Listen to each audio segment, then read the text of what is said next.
Certificano la nostra nascita, la nostra morte, il nostro stato civile e il nostro diritto-dovere di essere cittadini a pieno titolo. Sono gli uffici d'anagrafe di stato civile che hanno tenuto quelli che si possono in qualche modo definire i loro stati generali veneti. Un'assise che ha avuto soprattutto nelle problematiche sempre più articolate del fenomeno migratorio il proprio cardine principale. Gli uffici di anagrafe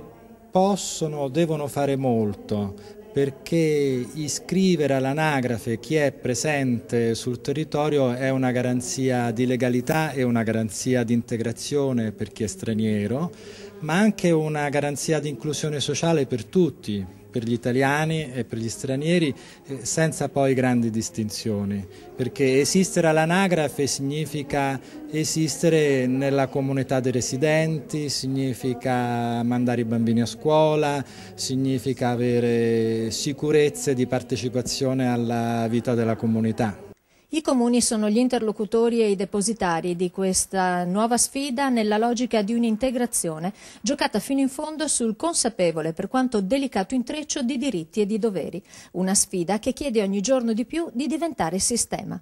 Ma siamo anche convinti che questo debba essere l'inizio di una valutazione che deve essere fatta sovracomunale, cioè di un lavoro sovracomunale che metta i comuni nella possibilità di comunicare e di passare notizie e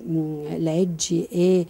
tutto ciò che serve per creare veramente un flusso intelligente di chi viene ad abitare in queste zone. A disturbare l'efficacia di un servizio tanto strategico è però la complessità di un sistema di leggi anche di respiro europeo in costante evoluzione, con le quali gli ufficiali d'anagrafe sono obbligati a dialogare e non sempre con successo. C'è bisogno di un intervento normativo chiarificatore e forse il legislatore farebbe bene ad ascoltare di più gli ufficiali di anagrafe, potrebbero dargli dei consigli a partire anche dai problemi pratici e di buonsenso che si vivono nello spazio.